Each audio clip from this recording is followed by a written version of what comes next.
She's just 17, but Marian lives alone in this single-room house, a mixed-race girl in rural Kenya where nobody looks like her. They actually call me poor white girl. I don't know why they call me poor white girl. They always say, why are you here? Just look for a connection that you will go to your own people. You don't belong in here. Marian's mother, Lydia Juma, was among hundreds of women who accused soldiers from the British Army Training Unit Kenya, Batuk, of rape. She was interviewed in this 2011 documentary. Because in our tribe, we can't report that thing. It's a big shame if you go and say that you have been raped. Lydia Juma died 2 years after that interview, and Marian has never met her father.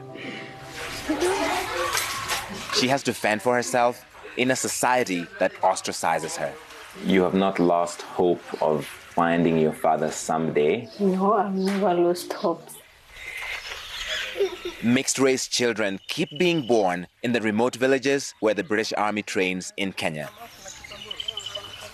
Generica Namoru says she was in a consensual relationship with a British soldier while she worked at their base, but she claims he has never supported her since she gave birth. I'm a woman with a white child. It's not easy for my family, especially because a child is expensive. She's suffering for no good reason. So you just want him to take responsibility for his daughter? Yeah, nothing else. For him, I want him to take care of the education, health. Have you ever received a cent from him since she was born? I've never received any cent.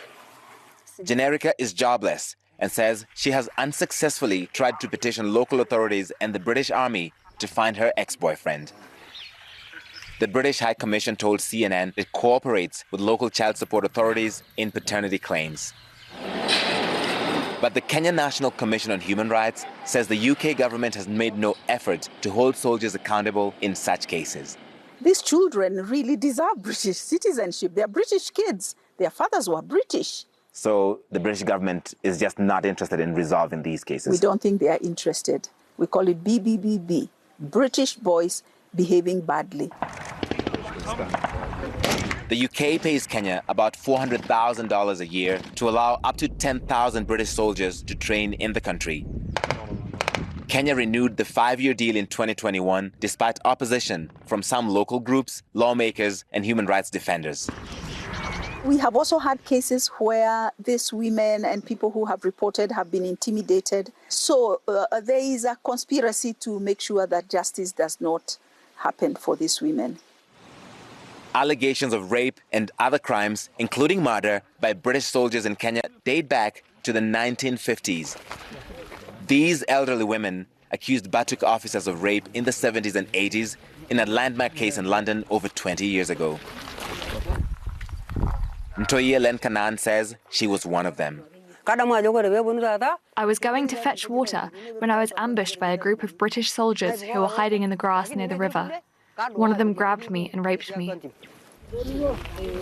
In 2007, Britain's Ministry of Defense dismissed over 2,000 claims of rape from mostly Maasai and Samburu women, saying, quote, there was no reliable evidence to support any single allegation.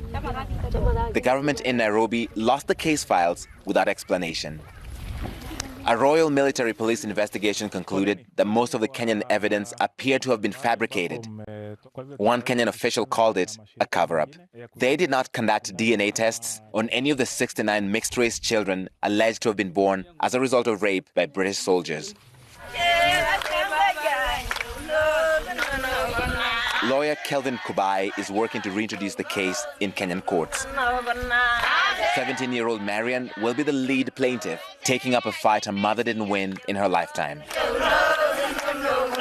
It is traumatic and it's psychologically disturbing to people like Marian and many others who continue to see the British training amidst them with all these unresolved trauma and historical injustices. Larry Medowo, CNN, Nanyuki, Kenya.